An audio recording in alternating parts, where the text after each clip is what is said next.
नमस्कार। अभी कुछ महीनों पहले ही पहलगाम में एक आतंकी हमला हुआ था। एक बार जब मैं अपनी हाउस हेल्प की गैर मौजूदगी में घर का काम ख़त्म कर रही थी, तब टेलीविज़न पर न्यूज़ चल रही थी और इन न्यूज़ में इस पहलगाम आतंकी हमले की राष्ट्रीय और अंतर्राष्ट्रीय स्तर दोनों पर ही व्यापक रूप से चर्चा हो रही थी। इसने मुझे एक्चुअली सोचने पर मजबूर कर दिया। क्या सोचने पर मजबूर किया कि आखिर हम आतंकवाद को केवल तब ही क्यों पहचानते हैं जब वह इतने बड़े अंतर्राष्ट्रीय और राष्ट्रीय पैमाने पर होता है। क्या इसका एक रूप हमारे घरों के भीतर मौजूद नहीं है? कई लोग अपनी रोजमर्रा की जिंदगी में भी मानसिक और भावनात्मक आतंक का सामना करते हैं। ऐसे कृत्य जो कि नियंत्रण, दुर्व्यवहार और डर के जरिए किए जाते हैं, ये कृत्य भले ही दिखाई ना दे पर इनका प्रभाव तो गहरा पड़ता ही है ना। और ये होते हैं, इनका दिखाई ना देना, इनकी गैर मौजूदगी तो नहीं है ना। क्या हम इन छोटे छोटे गंभीर रूपों की पहचान नहीं कर सकते? या हमें क्या इन छोटे छोटे परंतु गंभीर रूपों की पहचान नहीं करनी चाहिए? क्या हमारे जो नेता हैं और नीति निर्माता हैं उनको भी इन चुपचाप फैलती हुई समस्याओं की चिंता नहीं करनी चाहिए? इन पर ध्यान नहीं देना चाहिए? आप सबका उत्तर यही होगा कि भाई बिल्कुल देना ही चाहिए। और मैं भी दृढ़ता से ये बात मानती हूँ कि जब भी आतंकवाद को उसके सबसे छोटे और व्यक्तिगत स्तर पर संबोधित किया जाएगा तो इसका प्रभाव ऑटोमेटिकली स्वाभाविक रूप से राष्ट्रीय और अंतर्राष्ट्रीय स्तर पर दिखाई देगा ही देगा।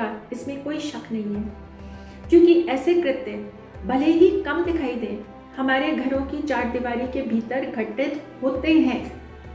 और जो लोग इन छोटे छोटे, इन सूक्ष्म मानसिक या भावनात्मक हिंसा के रूपों का अनुभव नहीं करते, उनके लिए इनकी उपस्थिति को स्वीकार करना वाकई में कठिन काम होगा।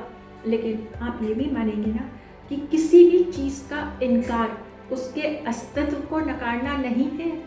अगर हमने कुछ नहीं देखा, हमारे सामने कुछ नहीं घटित हुआ, ऐसा तो नहीं है ना कि वो हुआ ही नहीं है या होता ही नहीं है। ये वास्तविकताएं अक्सर हमारे आसपास मौजूद हैं और अक्सर ही बंद दरवाजों के पीछे और अनकहे शब्दों में छिपी हुई होती हैं। सहानुभूति और न्याय के बारे में बात करना बहुत ही आसान है, लेकिन सच्ची समझ के लिए अपने अंदर झांकना, आत्मनिरीक्षण करना और करुणा दिखाना आवश्यक होता है। हमें अपने भीतर झांकने, दूसरों के दर्द को महसूस करने, समझने और जहाँ तक संभव हो सके मदद का हाथ बढ़ाने के लिए हमेशा ही तैयार रहना चाहिए, क्योंकि हमारे द्वारा किया गया हर एक कृत्य का परिणाम बिल्कुल होता है, चाहे अच्छा हो चाहे बुरा हो, होता तो है। और अक्सर हमारे कर्मों का प्रभाव हमें किसी दूर के भविष्य या अगले जन्म में ही नहीं बल्कि इसी जन्म में लौटकर मिलता है। मतलब हमें अगले जन्म तक इंतज़ार करने की ज़रूरत ही नहीं होती। ईश्वर हमें उतना इंतज़ार नहीं कराते हैं, अभी के अभी फैसला कर देते हैं। अक्सर ऐसा होता है। तो मैं हूँ डॉक्टर वन्या जैन, और जो कहानी मैं आपसे आगे की वीडियोस में साझा करने जा रही हूँ वह वास्तविक घटनाओं पर आधारित है और उनमें से ज़्यादातर घटनाओं की मैं स्वयं भी साक्षी रही हूँ। गोपनीयता बनाए रखने के उद्देश्य से पात्रों और स्थानों के नामों को बदल दिया गया है, लेकिन इससे कहानी की सच्चाई और मूल भावना पर कोई भी असर नहीं पड़ रहा है। तो कहानी को शुरू करने से पहले मैं आपसे अगली कड़ियों में कुछ और बातें भी करना चाहूँगी।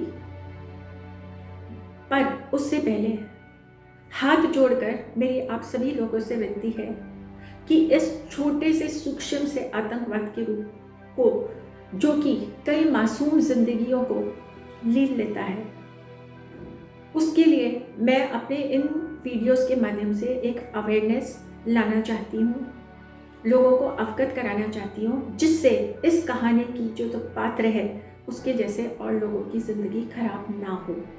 तो इसलिए हाथ जोड़कर मेरा निवेदन है, मेरे साथ आइए, इस कहानी को और इस कहानी के जरिए जो मैं संदेश देना चाहती हूँ उसको दूर दूर तक फैलाने में मेरी मदद करें।